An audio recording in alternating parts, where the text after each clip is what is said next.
সব কিছু ছাড়তে রাজি, জীবন দিতে রাজি, তথাপি আল্লাহর নবী বিশ্ব নবী রাহমাতুল লিল আলামিনকে ছেড়ে দিতে রাজি না।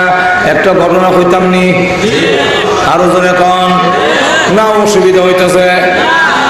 ঘটনা আল্লাহর নবী বিশ্ব নবী রাহমাতুল লিল আলামিনের দরবারে একজন কালো সাহাবী আসলেন, তার নাম সাদে সালামী রাদিয়াল্লাহু আনহু।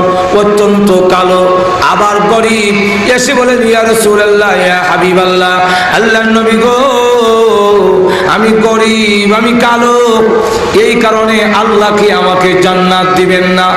আল্লাহ রাসূল বলেন, সাদে সালামী, আমাকে দেখে তুমি ঈমান এনেছো, তোমার ভিতরে ঈমান আছে, আল্লাহর তৈরি জান্নাত তোমাকে কেউ আটকাতে পারবে না, আল্লাহর তৈরি জান্নাত তোমার নসিব হয়ে যাবে। এই কানো সাহাবী কয়, তাই যদি হয় তো বোঝা যায় আমার দাম আছে। তো মুসলমানরা তার মেয়ে, তার হুড়ি আমার কাছে বিয়া দেয় না, ঠিক যেরকম, ঠিক ঠিক গরিব আর খালা হয়ে বিদা করে দিলেন। রাসূল কয় দেয় না, না। তো নবী বলেন, তাকে আমি আজকে মজলিসও দেখতাছি না। এই সাহাবীর নাম হলো আমর ইবনে ওয়াহাব সাকাফি রাদিয়াল্লাহু আনহু।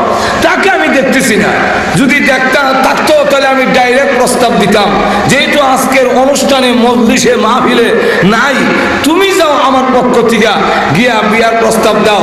তার এক মেয়ে আছে, খুব সুন্দর। রাসূল বলেন, শুনছি খুব খুবসুরত মহিলা, এমনকি মদিনার লোকেরা তার টাইটেল দিছে হুরে মদিনা, মদিনার হুর করি, যাও প্রস্তাব লইয়া যাও।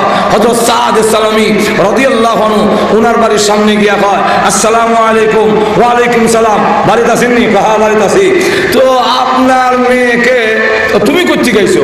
উনি কয়, আনা মিন রাসূলিল্লাহি সাল্লাল্লাহু আলাইহি ওয়াসাল্লাম, আমি রাসূলের পক্ষ থেকে এসেছি। কেন আইছো?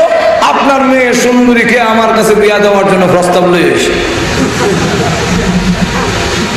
এই সাহাবী তখন বুঝতে পারছে না যে বিশ্বনবী রাহমাতুল লিল আলামিন যে উনারে বানাইছে, মনে করছে রাসূলের দরবার থেকে উচ্চা ডাইরেক্ট আমার বাড়িতে এসে বিয়া করতে।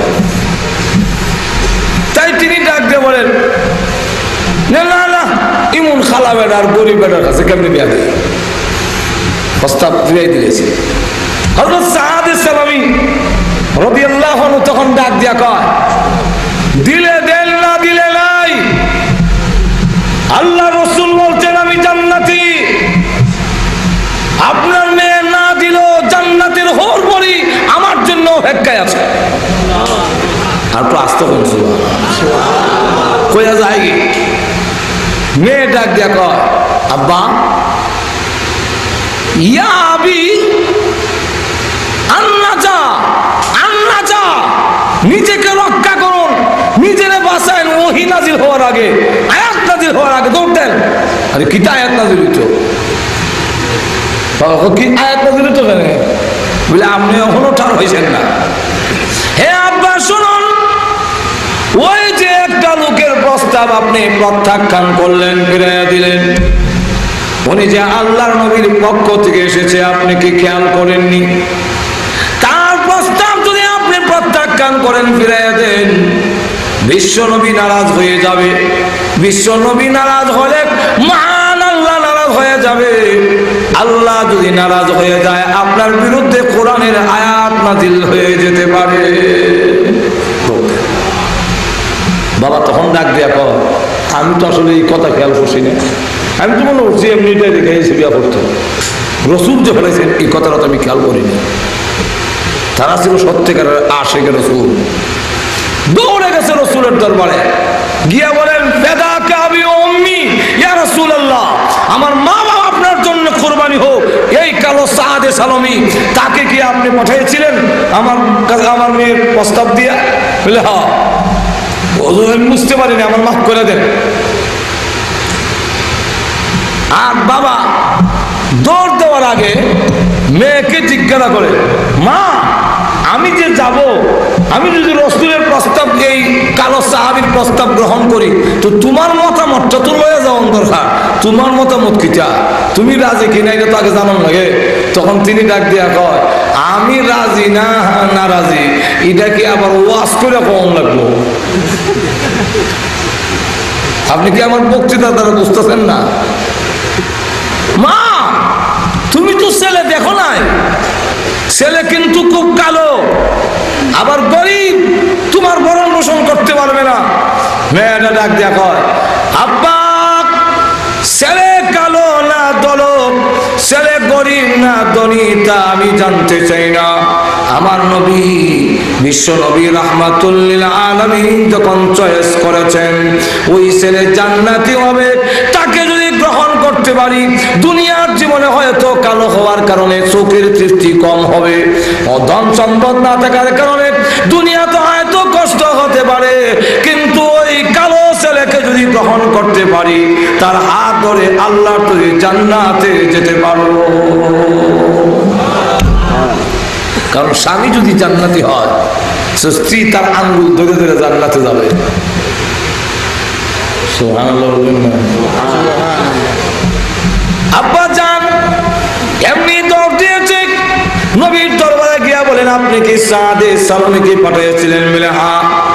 নবীজি, আমি আমার মেয়ের রাজিনামা সহ হাজির হয়েছি, আমার মেয়েও রাজি।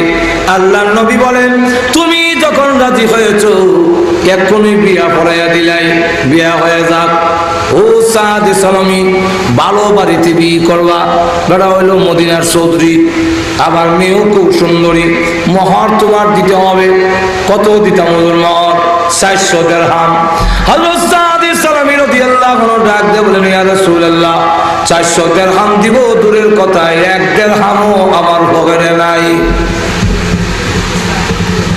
আল্লাহর নবী, বিশ্ব নবী রাহমাতুল লিল আলামিন ডাক দিয়া বলেন, ও সাদ, বিয়ে হয়ে যাক। 400 দিরহাম নিযুক্ত হয়ে বিয়ে হয়ে গেল। আল্লাহর নবী বলেন, এখন তুমি যাও উসমান গনির কাছে গিয়ে বলবে, আমি বিশ্ব নবী বলেছি তোমাকে 200 দিরহাম দেওয়ার জন্য। এরপরে যাবে আরেকজন ধনী সাহাবী, যার নাম আব্দুর রহমান ইবনে আউফ, জান্নাতের সার্টিফিকেট প্রাপ্ত সাহাবী। যদিও তিনি ধনী, জান্নাত কিনেছেন, এত বড় ধনী ছিলেন। কিতাবে লেখেন, আব্দুর রহমান ইবনে আউফ রাদিয়াল্লাহু আনহু 1000 উট ছিল, 1000 ঘোড়া, 1000 উট, মানে ওই যুগে, বর্তমান যুগে 1000 গাড়ির মালিক, প্রাইভেট কারের মালিক। 1000 ঘোড়া, 10,000 ছাগল। উনার তদানীন্তন সময় ব্যাংকে যে স্বর্ণের টাকা জমা ছিল, ব্যাংক ব্যালেন্স, তদানীন্তন সময়ে 10 কোটি 20 লক্ষ দিনারের মালিক ছিলেন।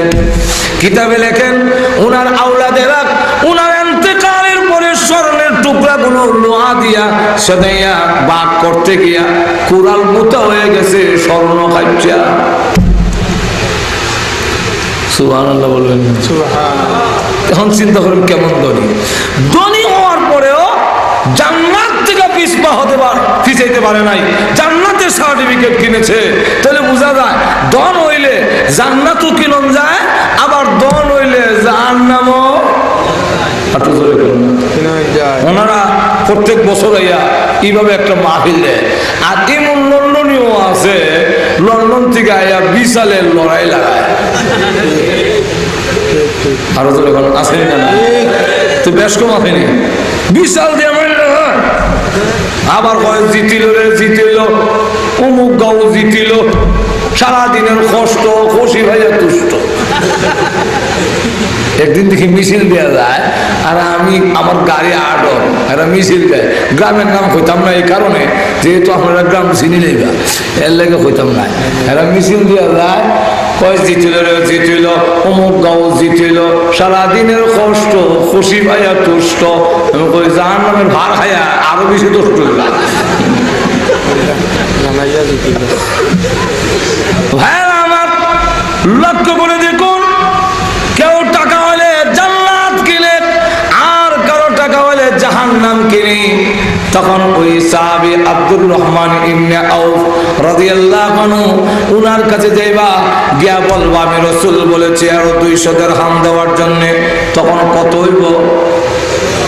আপনি জোরে কোন কত হইছে? তো 400 দিরহাম যদি হয় বেড়ার মোহরের টাকা হইছে নি?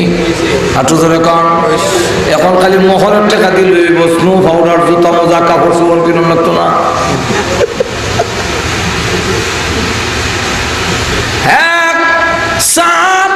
এবার একজনের নাম বলল যে গরিব অথচ দানশীলের মধ্যে 1 নম্বর, তার নাম হলো হযরত আলী।